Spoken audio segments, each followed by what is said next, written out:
Nous voudrions, pour rappel, dire qu'il y a bientôt un an, le peuple gabonais avait été appelé à voter pour élire celle ou celui qui allait conduire aux destinées donc, de notre pays pour les 7 années qui allaient suivre.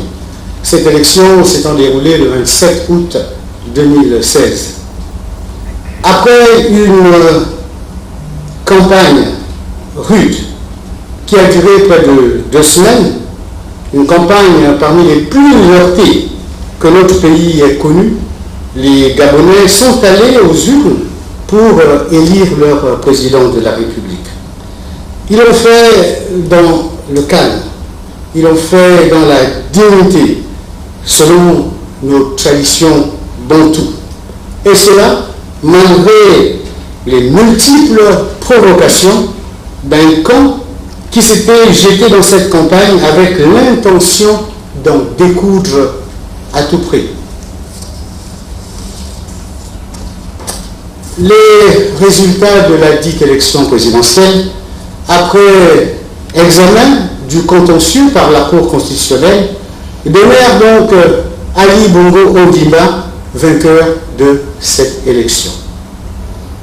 À la suite de quoi, le président de la République, Ali Bongo Ondimba, a été investi dans ses fonctions et un gouvernement a été mis en place avec pour mission centrale de mettre en œuvre le projet de société du président de la République sur la base duquel il avait donc été élu.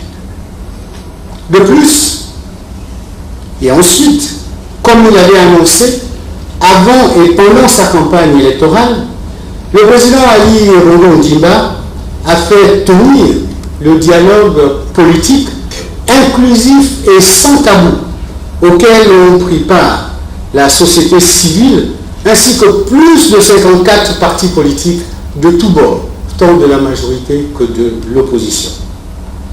Cependant, force est de constater que depuis la proclamation définitive de l'élection présidentielle de 2016, élection et résultats proclamés dans la stricte observation de la loi gabonaise, et après les assises du dialogue politique, une certaine opposition radicalisée et fanatisée s'emploie toujours à contester la victoire pourtant limpide et sans équivoque d'Ali Bongo Ondimba, dont elle cherche à en contester la légitimité, tout comme elle s'emploie à tenter de rendre notre pays, le Gabon, ingouvernable.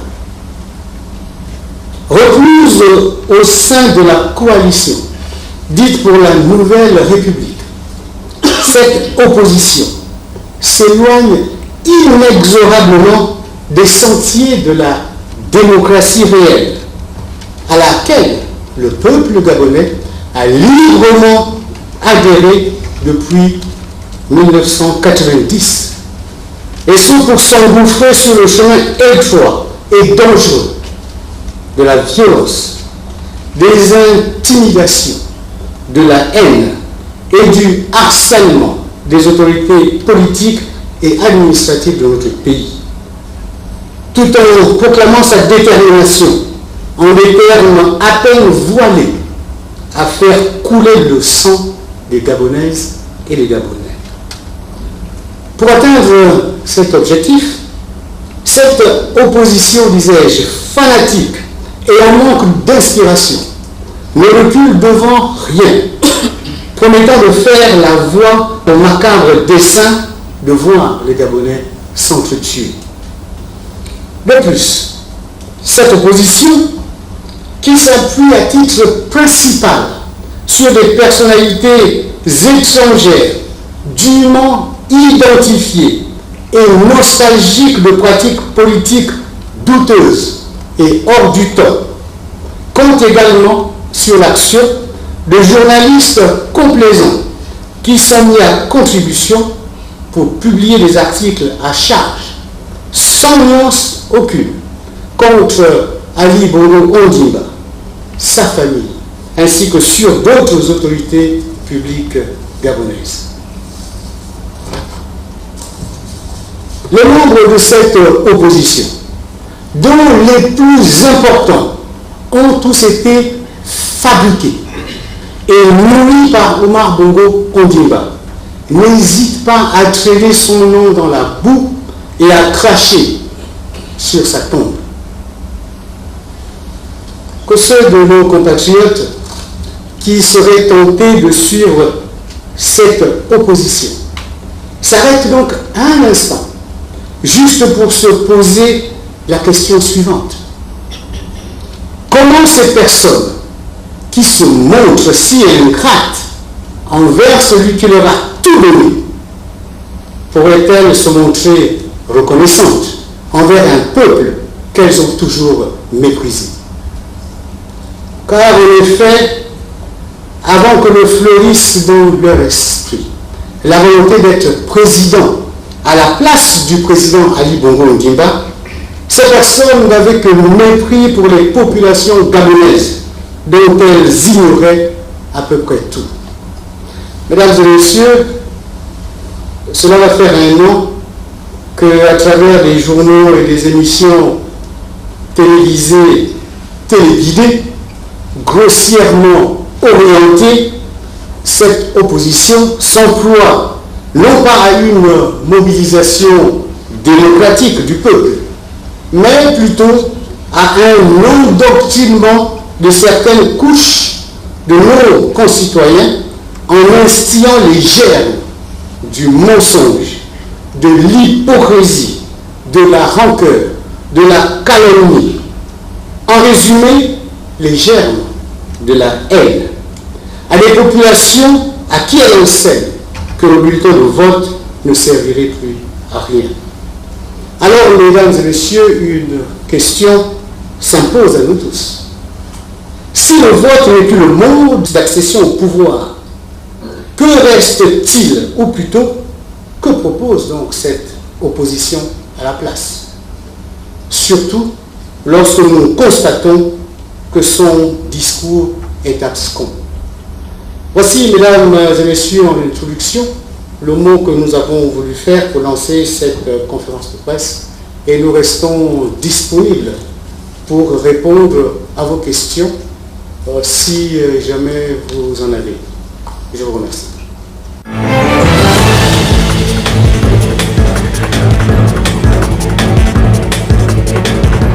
Merci le cadre du Parti démocratique gabonais.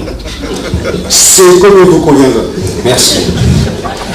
C'est Ghislain Goga de la rédaction pour le Messager. Monsieur le cadre, pourquoi cet acharnement à une certaine opposition dont vous n'avez pas donné d'identité, étant donné qu'au Gabon, on sait qu'il y a plusieurs oppositions? C'est pas pour répondre directement, je crois que vous n'avez peut-être pas été suffisamment attentif, mais dans le propos d'introduction, j'ai dit qu'il s'agit de cette opposition qui est recluse au sein de la coalition dite pour la Nouvelle République. Je crois que c'est clair, vous êtes journaliste, vous connaissez quelle est cette opposition qui se retrouve donc au sein de cette coalition dite pour la Nouvelle République. Nous avons suivi avec beaucoup d'attention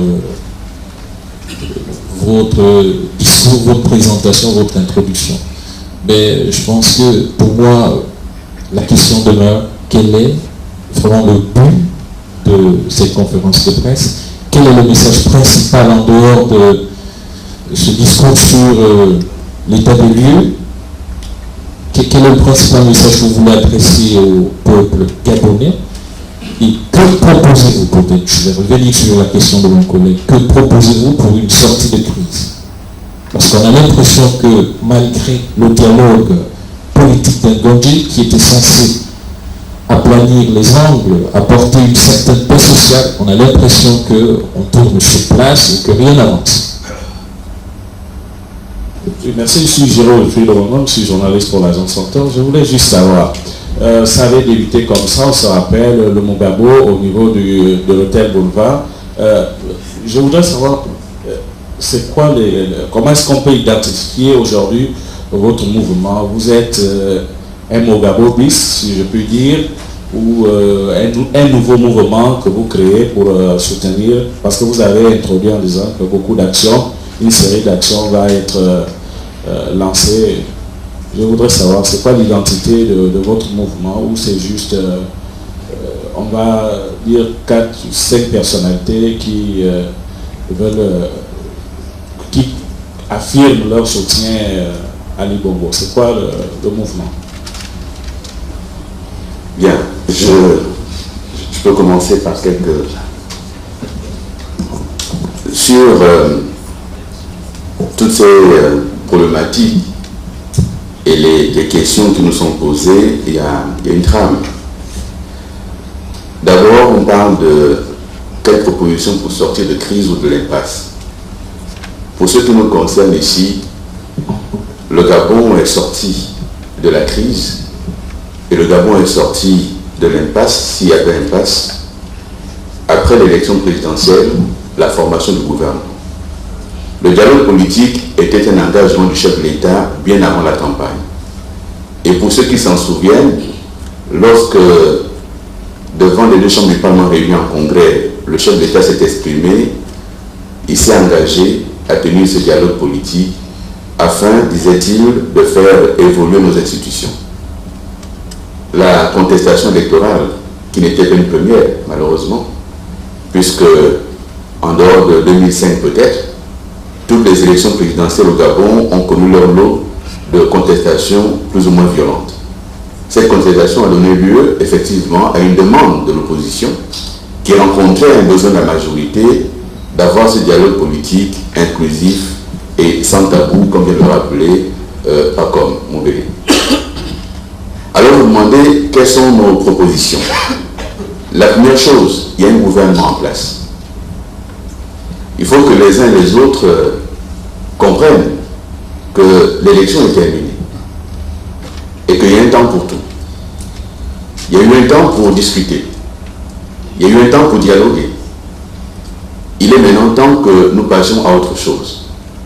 Les Gabonaises et les Gabonais affrontent des situations quotidiennes parfois très difficiles, avec une crise économique qui tend à s'installer. Il y a besoin de travailler, de mettre les Gabonaises et les Gabonais au travail, d'avoir des résultats. Il y a besoin que le gouvernement mette en œuvre les engagements pris par le chef de l'État durant la campagne électorale. Vous vous souviendrez que le chef de l'État était en campagne sur la question de l'égalité des chances, sur la question du septennat de la jeunesse, sur la question de la décennie de la femme. Sur toutes ces questions, le gouvernement est attendu, il faut qu'il se mette au travail. Mais par ailleurs, que ceux qui ont perdu arrêtent de chercher à installer des éléments qui n'ont plus rien à voir avec la démocratie. Contrairement à ce que vous dites, nous sommes là ce matin, uniquement les 5 personnalités devant vous, mais dans les semaines à venir, vous verrez que nous sommes beaucoup plus nombreux que cela. Et les Gabonaises et les Gabonais qui soutiennent Ali Bongo Ndimba sont des centaines de milliers. Et qui aujourd'hui disent ça suffit. Il faut maintenant arrêter. Que ces intimidations ne font peur à personne. Si aujourd'hui nous décidons, nous, d'interpeller à nouveau, c'est parce que nous avons un credo qui nous a été enseigné par Omar Bongo, qui est repris par Ali Bongo Ndimba, c'est la paix dans notre pays. Nous voulons qu'il y ait la paix, qu'il y ait la tranquillité. Une paix que de nombreuses nations dans le monde nous envient, y compris au-delà de l'Afrique. Nous devons maintenir la paix dans notre pays. Et que chacun arrête de s'imaginer qu'il suffit de bomber le torse pour penser qu'on a raison. Il faut que ça s'arrête. Et que ceux qui sont reclus dans un discours de haine et de violence, ce sont ceux qui sont dans l'impasse pour avoir promu aux gens des choses qui, chaque jour, s'éloignent. Et chaque jour, les radicalisent davantage. Parce que l'impasse, c'est de plus en plus eux. Et nous en reparlerons. Donc voilà ce que je voulais donner comme premier élément de réponse avant de céder la parole à l'un de mes amis ici, et comme vous avez dit, camarades, qui souhaite la prendre. Merci. Merci Alain Claude. Je voudrais rajouter, en répondant en même temps à la question du but de cette conférence de presse et du principal message. Le message important, c'est de dénoncer. De dénoncer l'attitude inacceptable d'une certaine opposition qui, depuis la fin de l'élection présidentielle de 2016, par l'entremise de son leader, pour ne pas le citer, M. Jean-Ping, s'obstine dans une sorte de déni de la réalité.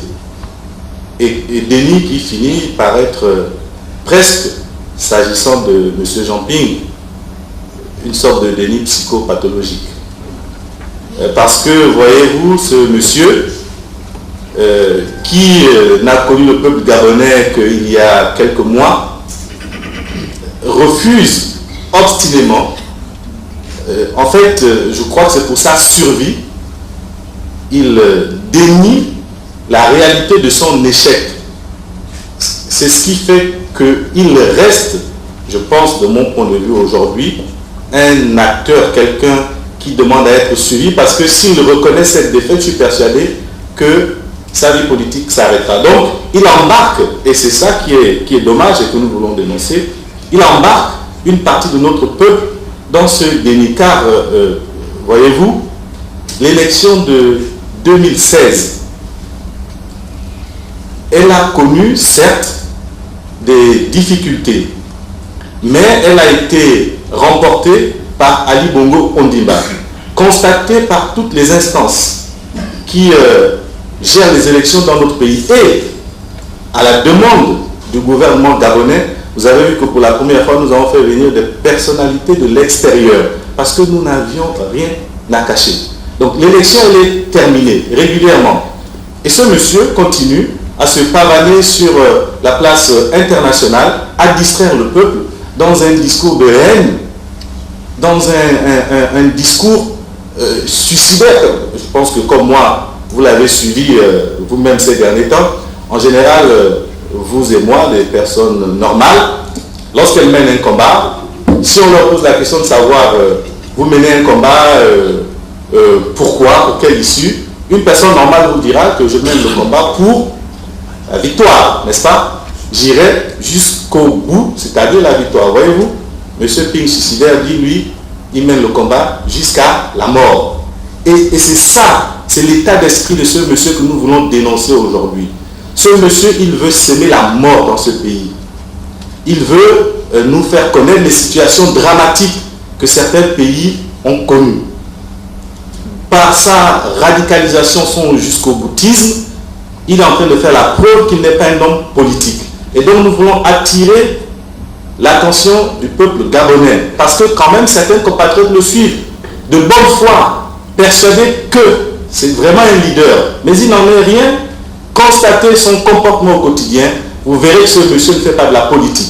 S'il faisait de la politique, il se serait rendu depuis longtemps, il se serait rendu compte que l'élection était terminée et qu'il fallait qu'on laisse le peuple passer à autre chose pour la construction de notre pays, car c'est ce que Ali Bongo Ondimba propose au peuple, la construction et le développement du pays. C'est pourquoi nous sommes là aujourd'hui pour, au fur et à mesure que la situation se présentera, développer avec vous ces différents constats et les propositions et les actions, vanter les actions d'Ali Bongo Ondimba pour un Gabon fort, prospère et solidaire. Merci beaucoup. Moi, je suis Yves Laurent Goma. Je travaille pour gabonactu.com, mais je travaille aussi pour RFI et TV5. Messieurs les cadres, parce que jusque-là, on n'a pas une réponse bien précise à la question posée par mon collègue de Reuters. Est-ce que c'est le Mongabo qui est revenu, qui se renforce, qui va devenir plus virulente que la première version? On ne sait pas. Donc, monsieur les cadres, j'ai écouté dans le propos liminaire quelques phrases. Vous avez dénoncé l'ingratitude des anciennes personnalités qui ont travaillé avec Omar Bongo, sinon qui ont été fabriquées par Omar Bongo, qui crachent aujourd'hui sur sa tombe. Est-ce que, à travers ces affirmations, s'il vous plaît, vous ne voulez pas confirmer la thèse qui se répand un peu partout, que le Gabon appartient à Omar Bongo, sinon au Bongo. Est-ce que devenir opposant quand on a travaillé à côté d'un Bongo, soit le père, soit le fils, est un crime de lèse-majesté? C'est ma première question. Deuxième question, l'opposition, la coalition pour une nouvelle république, attaque, sinon vous attaque sur certains faits. Ils se répondent partout, comme vous le dites, à l'international comme dans le pays, pour dire que vous êtes des assassins.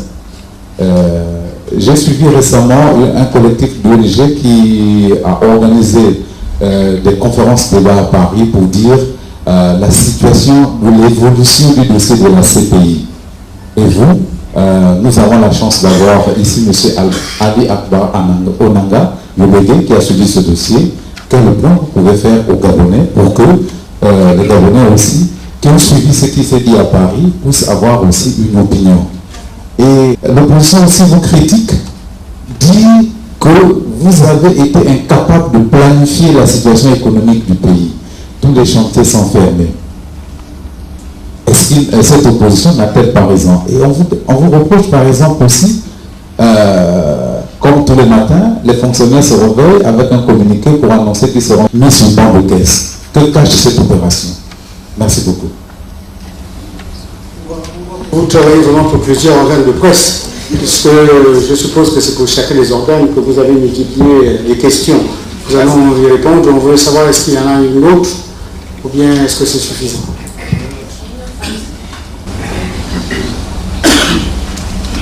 Bonjour messieurs, je suis Fatima Chitanda de Renaissance Télévision. Monsieur Alain-Claude Billy-Bité, vous disiez tantôt que le Gabon est sorti de crise au sorti des assises d'Angonje et que près de 1000 Gabonais supportaient monsieur Ali Bongo Timba. Comment expliquez-vous alors les multiples grèves qui paralysent le pays et les plaintes des populations gabonaises?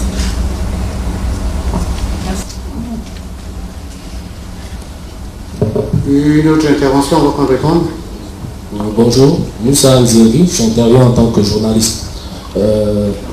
Monsieur Pacom Mobélé, vous avez parlé dans votre préliminaire de l'agression dont font montre certaines personnalités politico-administratives gabonaises au niveau de certains pays. Je citerai ici le cas de la France.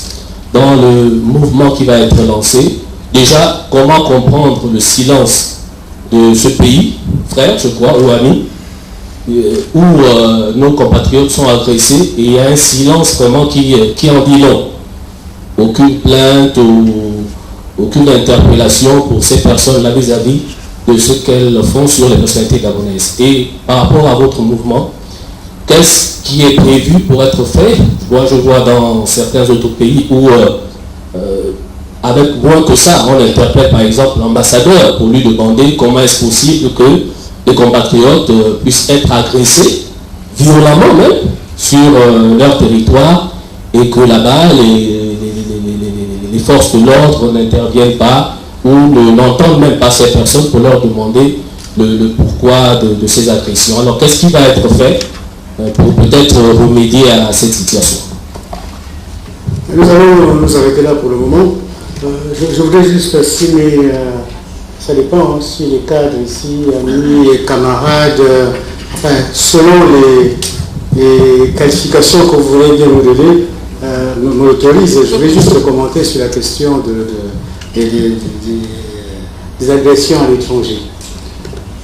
Vous voyez ce qui est extraordinaire dans ces questions-là, c'est que lorsqu'on fait état des agresseurs, on parle toujours et on dit que ce sont des binationaux.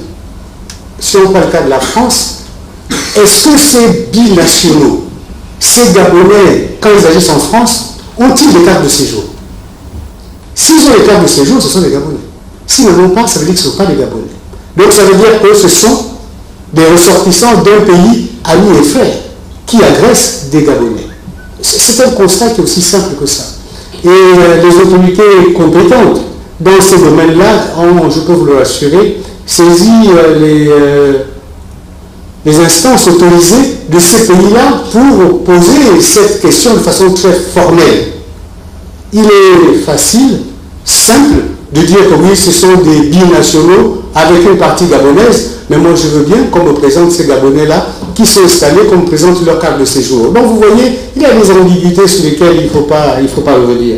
Tout ce que nous disons, c'est que nous avons besoin, dans le cadre des relations qui lient un ensemble de pays, que les gens puissent aller et venir. Et ces pays-là, dont la France que vous avez cité, est un pays de paix, de liberté, de fraternité, où la liberté d'aller et venir est garantie certainement par les lois de ce pays-là. Monsieur Romain, vous parliez tout à l'heure de dire que est-ce que c'est parce qu'on a travaillé avec Bongo, Omar, qu'on ne peut pas critiquer? Est-ce que ça ne donne pas le frein à ceux qui disent que le Gabon est un pays géré par une même famille depuis 50 ans? Mais sans citer M. Ping et de la famille Omar Bongo, il a quand même des enfants là-dedans. Il a des liens matrimoniaux. Moi, si vous voulez, je vous cite toutes les personnalités de l'opposition, autant qu'elles sont, et je vous établis les liens qu'ils ont eu, matrimoniaux ou non, ou de famille, avec Omar Bongo Ondimba et le reste. Donc ne rentrons pas dans ce débat. Omar Bongo Ondimba seul n'a pas construit le Gabon. Il a construit le Gabon en s'appuyant sur l'ensemble de compatriotes. Parmi ces compatriotes se trouve qu'au devant de la scène, il y avait ces personnalités politiques aujourd'hui qui crachent sur sa tombe. Il faut le relever. Vous pouvez avoir travaillé avec quelqu'un depuis 3 ou 4 ans, et 3 ou 4 ans devenir le plus grand ingrat. Ça ne veut pas dire pour autant que c'est la longévité ou la durée du travail avec la personne qui va justifier le fait ou pas que vous puissiez l'attaquer. C'est pour ça que je dis, soyons prudents dans ce que nous disons. Lorsqu'on parle d'une seule famille, parlons de la famille gabonaise, oui. La famille au sens large du terme, on peut le dire. Mais parler d'une famille en tant que lignée, c'est véritablement mal comprendre la situation politique, puisque même dans la famille de Omar Bongo Ondimba, nous avons aujourd'hui dans l'opposition des parents à Omar Bongo Ondimba, pourquoi vous ne faites pas ressortir ça également? Donc, le Gabon est un pays libre, où les gens ont la capacité d'avancer et de venir. Vous parlez de la question de la CPI, moi je veux bien vous appeler. La question de la CPI nous interpelle tous. N'oublions pas que c'est le Gabon qui a déposé une plainte à la CPI. Et que si la CPI, oui, il complétera tout à l'heure, et que si la CPI est venue au Gabon, c'est l'invitation du gouvernement gabonais aussi, il faut déjà le dire. Voyez-vous, lorsque un Gabonais meurt, nous tous, nous sommes plus ou moins impliqués par les liens de parenté ou d'alliance. Quand il y en a 10 ou 15 qui meurent, parce que c'est tout le Gabon qui en donne. Mais là, M. Pire nous dit qu'il y en a plus de 250, il y en a plus de 300. Mais nous sommes également préoccupés. Mais quand on nous donne la liste de ces 250 Gabonais, de ces 300 Gabonais qui sont morts, qu'on nous donne les noms de leurs familles, ils ont appris où, leurs amis c'est qui, mais qu'on le sache. C'est quand même extraordinaire qu'on continue à dire qu'il y a 250, 300 Gabonais qui sont morts, mais où sont-ils? Il paraît qu'ils ont été tués au QG de M. Ping. C'est la première fois que je vois un hélicoptère apparemment, à l'intérieur duquel il y avait des gens armés avec des armes lourdes, qui venaient tirer en pleine nuit avec des balles sélectives, puisqu'elles n'ont touché que les personnes qui étaient affiliées à M. Ping. Et ils n'ont même pas laissé d'impact de balles sur le local. C'est quand même extraordinaire. Monsieur Romain, vous devez aller là-bas regarder, filmer les impacts de balles. Ne me dites pas qu'après un assaut aussi militarisé, il n'y a pas d'impact sur le site. C'est pour ça que je dis que nous, ce qui nous intéresse tous, c'est de rassurer le peuple gabonais et que ceux qui font ces affirmations-là nous donnent la preuve de ce qu'ils avancent. C'est facile de dire que oui, il y a eu 100 morts, 200 morts. Oui, peut-être qu'il y a eu des milliers. Vous voyez, tout à l'heure, un de mes amis ici parlait de jusqu'au boutiste. Mais depuis le 27 août 2016, combien de délais n'avons-nous pas eu? Dans 2 semaines, c'est fini. Dans 1 mois, Ali Bongo sera parti. Il n'arriverait pas à Noël. Le 1er janvier 2017, il sera parti.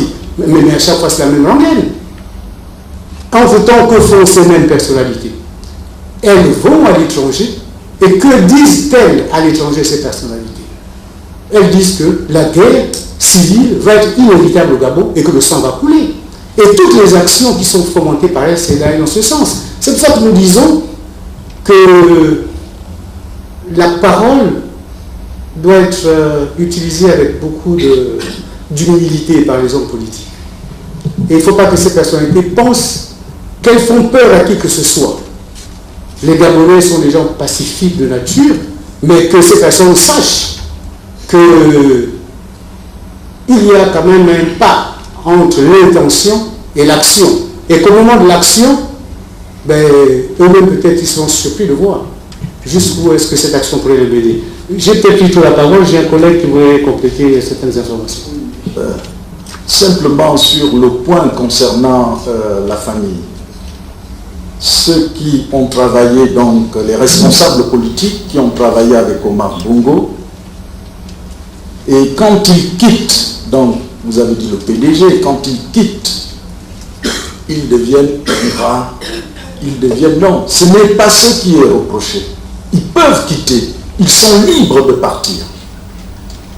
Et je peux en parler, aisément. Je suis un Ntutumeman, je l'assume. Ntutumeman a travaillé pendant près de 30 ans avec Omar Bongo Ondimba. Mais ce qui est reproché à ces responsables politiques et qui est diabolique à la limite, c'est le fait qu'ils utilisent la duplicité, la manipulation, la démagogie. On ne peut pas avoir travaillé avec Omar Bongo et même avec Ali Bongo. Quand on est avec Ali Bongo, les choses se passent aisément, se passent très bien. Et quand on est en face, on diabolise. Alors c'est manquer de profondeur intellectuelle. C'est manquer à la limite, non seulement de profondeur intellectuelle, mais également c'est ne pas être juste. Comment peut-on avoir travaillé avec un apôtre de la paix, avec celui qui a rassemblé, qui a uni les filles et les fils de notre pays, et une fois on quitte le bateau, c'est la haine, c'est l'invective. Il faut être juste. On peut être un opposant au système et être juste et dire quand c'est bon et critiquer quand c'est mauvais. C'est ce qui est reproché à ces responsables politiques. Et j'en parle parce que mon père a été dans le système.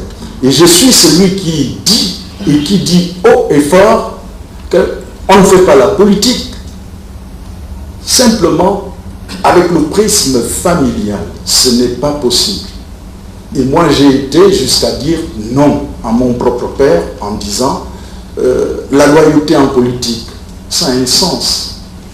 L'ingratitude également en politique, je dirais c'est malsain. Et c'est pourquoi nous n'accordons pas beaucoup de respect à ces aînés. Voilà ce qui est reproché. Ce n'est pas le fait de partir, c'est le fait, en réalité, de manquer de profondeur et de discernement. Voilà ce qui est reproché. En prolongement de tout ce qui vient de dire, je voudrais répondre à quelques interrogations de Laurent Goma qui a posé la question sur les chantiers fermés, les bons de caisse, les grèves.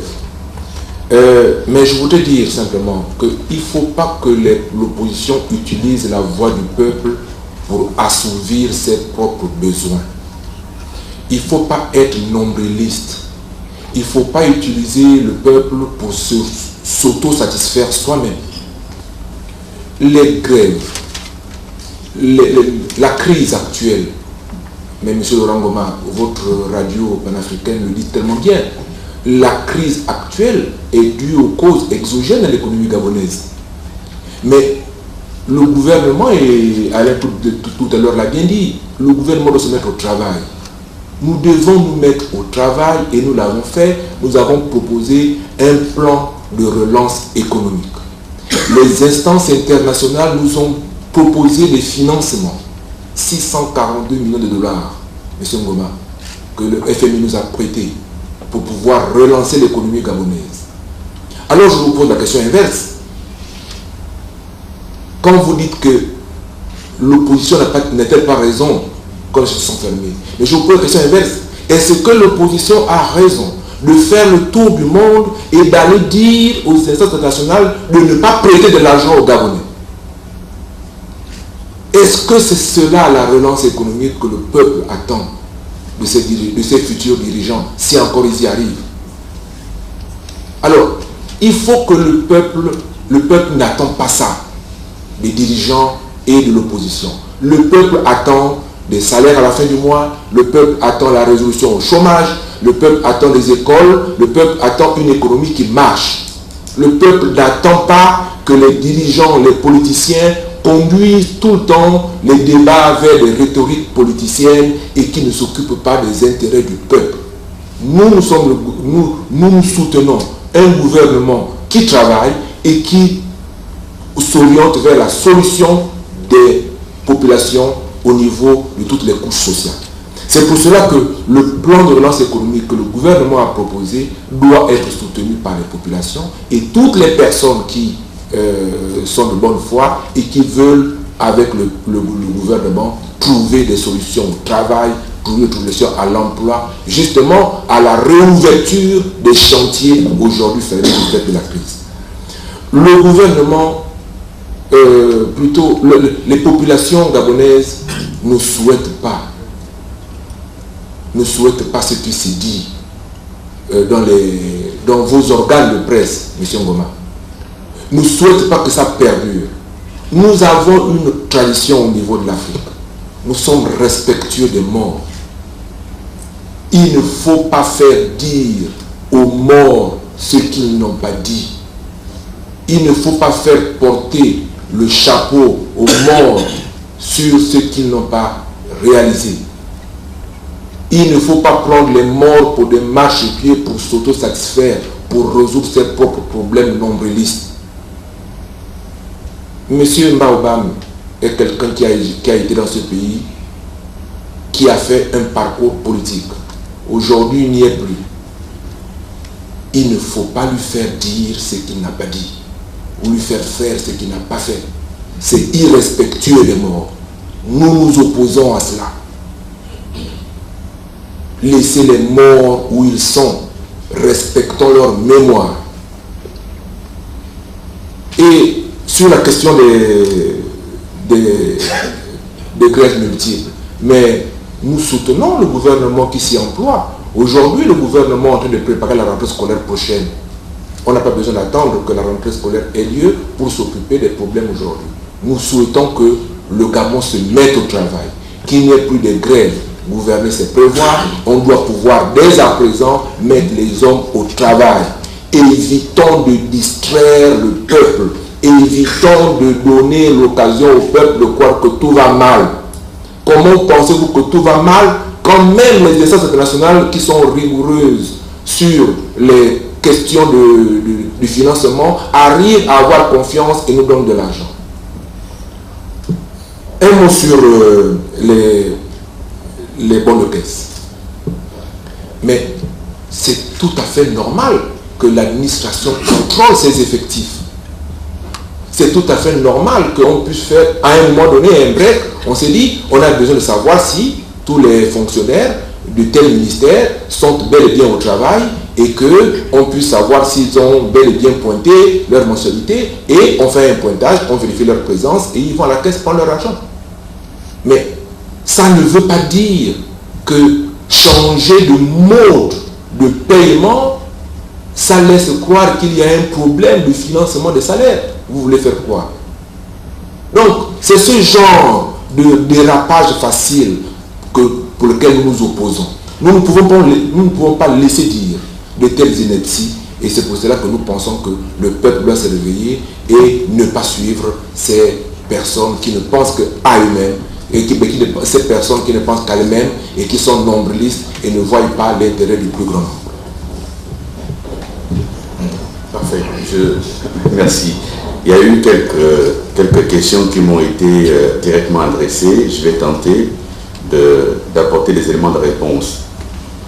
D'abord, pour indiquer que, pour appuyer dessus, le discours radical que portent aujourd'hui ces gens est la marque de deux échecs.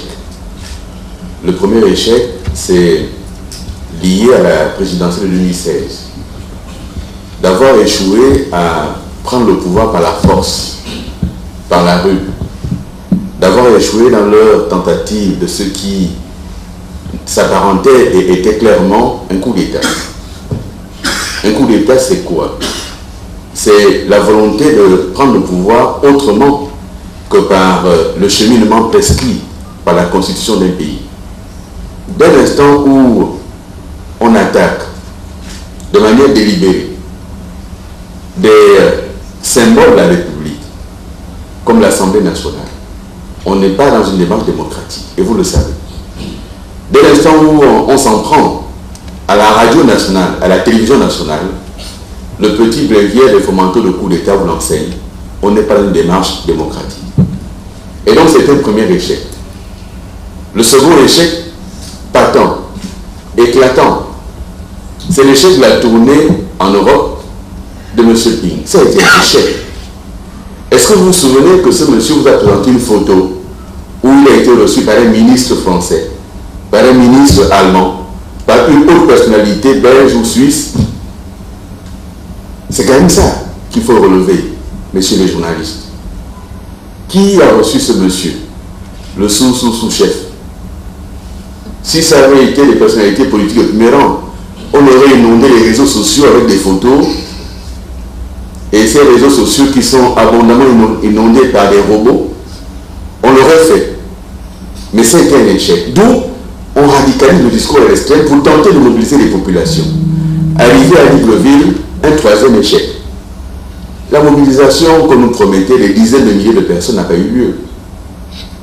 Et pour masquer cet échec, on va plus loin. Et on va tellement loin qu'on est dans les mensonges. Ali Bongo était dans l'hélicoptère. Le dire dans un journal à grand tirage, quand on est un acteur politique, soit disant le premier plan, ce n'est pas seulement mesquin, mais c'est honteux pour le pays. D'imaginer qu'Ali Bongo était dans cet hélicoptère, qui pour la première fois est venu bombarder ce siège, qui ne s'écroule jamais. Même les bunkers d'Hitler se sont écroulés quand même sous les bombes. La photo est toujours là. Ce siège qu'on bombarde tous les jours, la photo est toujours là. Monsieur Ngoma, sur les 250 morts, vous travaillez pour TV5 et c'est sur TV5 que le porte-parole de M. Ping, M. Bourgi, nous avait indiqué 500 morts à Libreville. Il avait dit que les morts jonchaient les rues.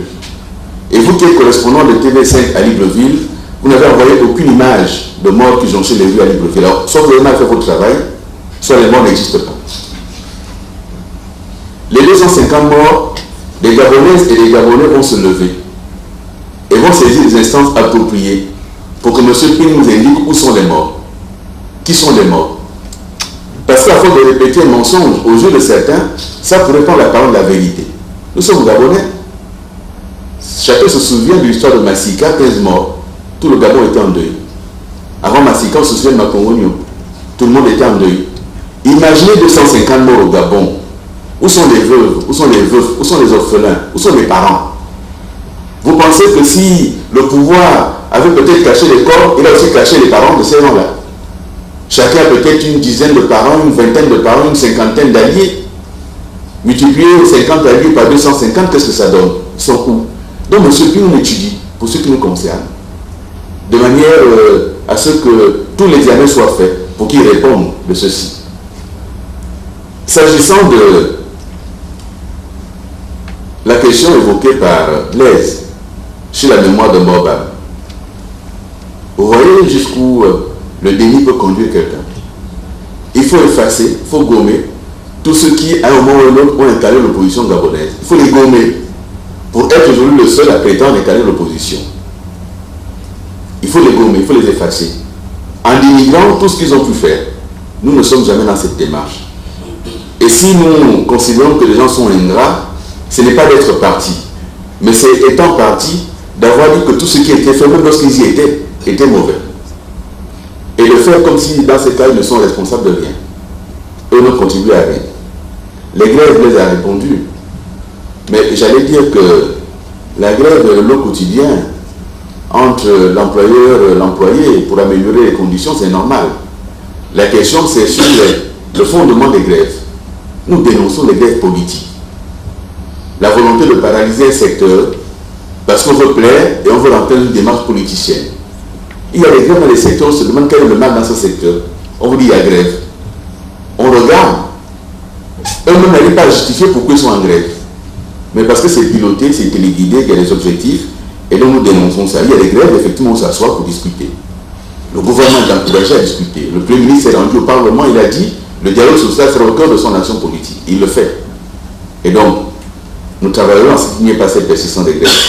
Sur une dernière chose. Monsieur Laurent Goma, vous dites que ceux qui sont ici devant vous, c'est peut-être le Mugabo plus virulent. Nous avons dit, appelez-nous comme vous le souhaitez. Nous ne sommes pas un mouvement. Mais nous vous avons dit qu'il y a des centaines de milliers, madame, pas des milliers, j'ai dit des centaines de milliers de Gabonaises et de Gabonais qui soutiennent Ali Bongo Ondimba et qui ne veulent plus qu'on continue dans cette espèce d'atonie, d'apathie, on entend et on ne dit rien.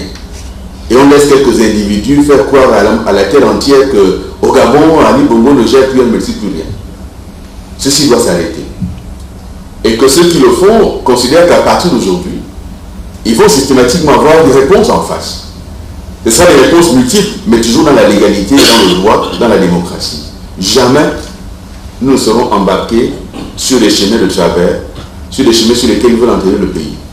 Mais nous saurons attendre, leur dire que si c'est comme ça, nous avons choisi des chemins.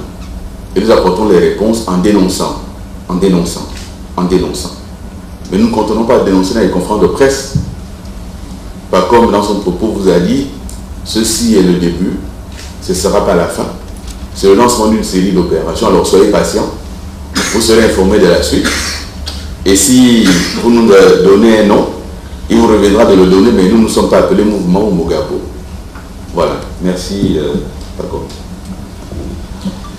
Mais je profite de cette perche tendue pour embrayer sur, est-ce que c'est sur ça que je comptais plus répondre, sur le nom du mouvement, mais comme l'a dit Alain Claude, nous ne sommes pas un mouvement, si ce n'est que nous sommes des personnalités, mais pas seulement celles qui sont là, dont l'ambition est de soutenir, mais clairement, l'action et la politique d'Ali Bongo Ondimba, en nous opposant ou en nous attaquant démocratiquement à toutes les personnes ainsi que leurs mensonges sur la réalité de la situation de notre pays. Et notamment, puisqu'il y a aujourd'hui celui qui prétend incarner l'opposition, mais il incarne également le mensonge invétéré.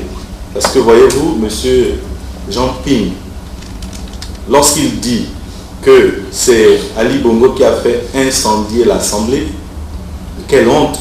Tout le monde, le peuple gabonais, même à l'international, vous tous qui êtes ici, vous avez constaté les faits. Et ils sont simples les faits. Après l'annonce des résultats, les partisans de Jean Ping ont convergé vers l'Assemblée nationale.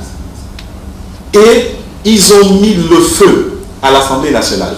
C'est exactement ce qui s'est passé.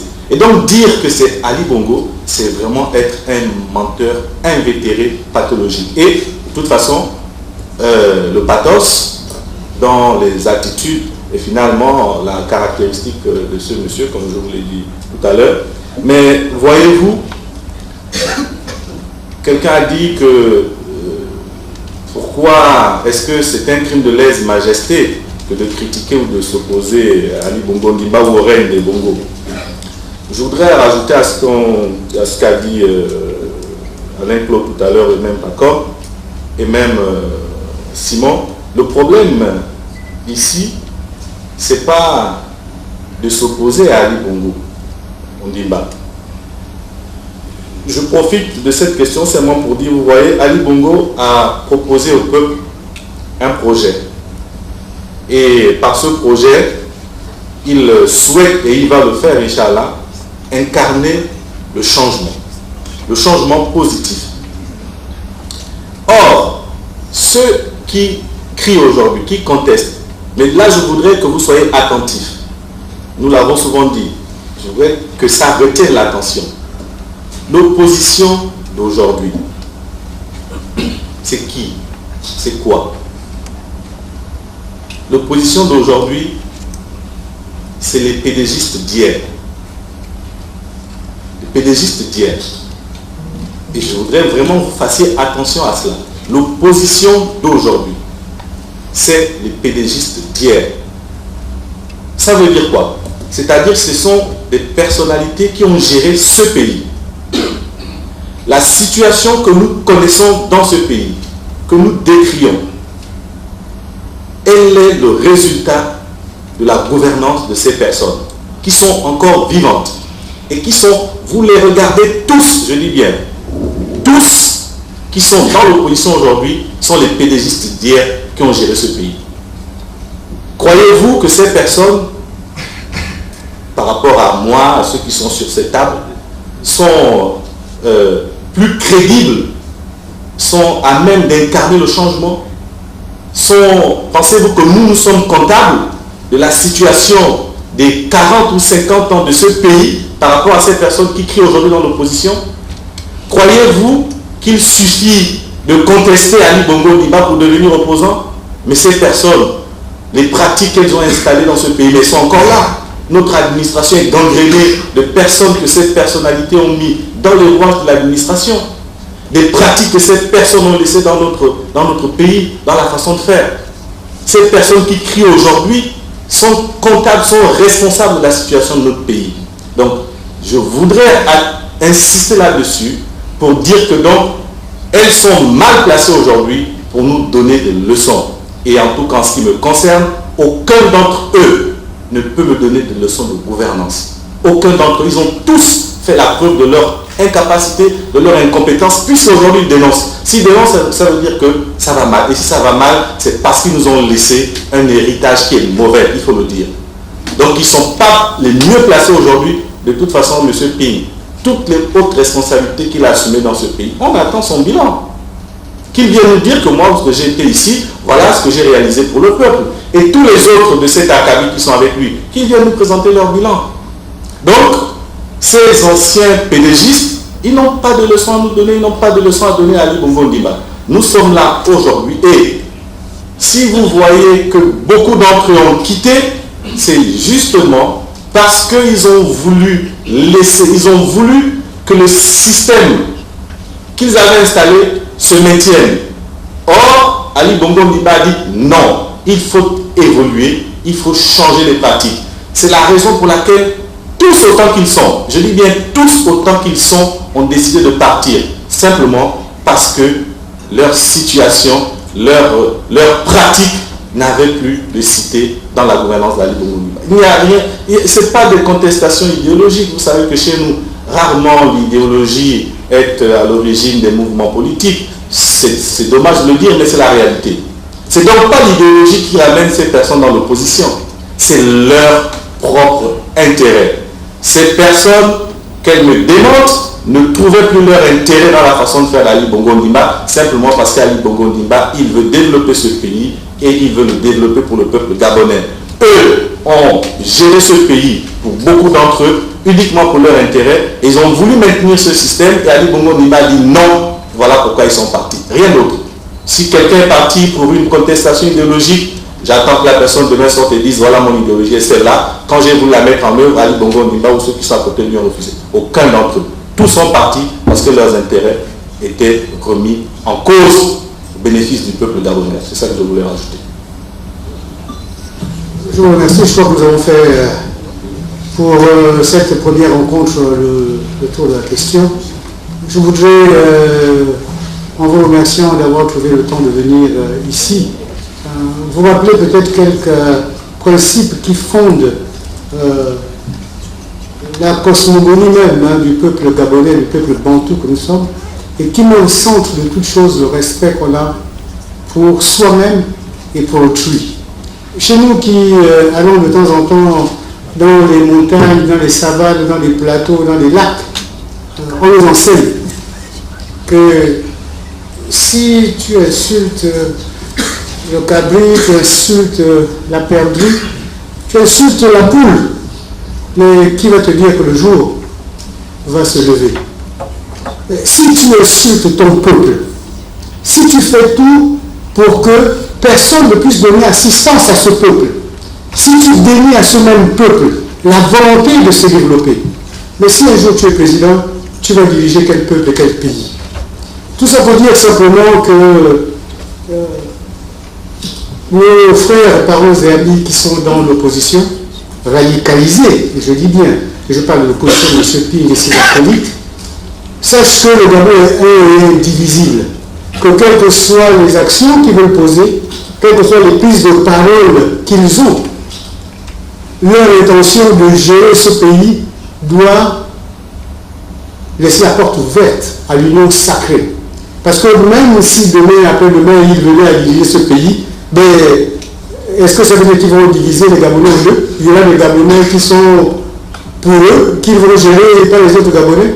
Je discutais avec certains Occidentaux récemment qui me disaient que oui, bon, mais il y a 48% de Gabonais qui ont voté pour M. Ping. J'ai dit oui, mais aux élections d'Europe, c'est des fois 50, 49. Est-ce que c'est pour ça que vous divisez le pays en deux? Et que là-bas vous dites qu'il faut un gouvernement d'union nationale? Et que là-bas vous dites que non, le président n'est pas élu? Ce que vous faites chez vous en Occident, pourquoi vous pensez qu'en Afrique, on ne peut pas le faire non plus?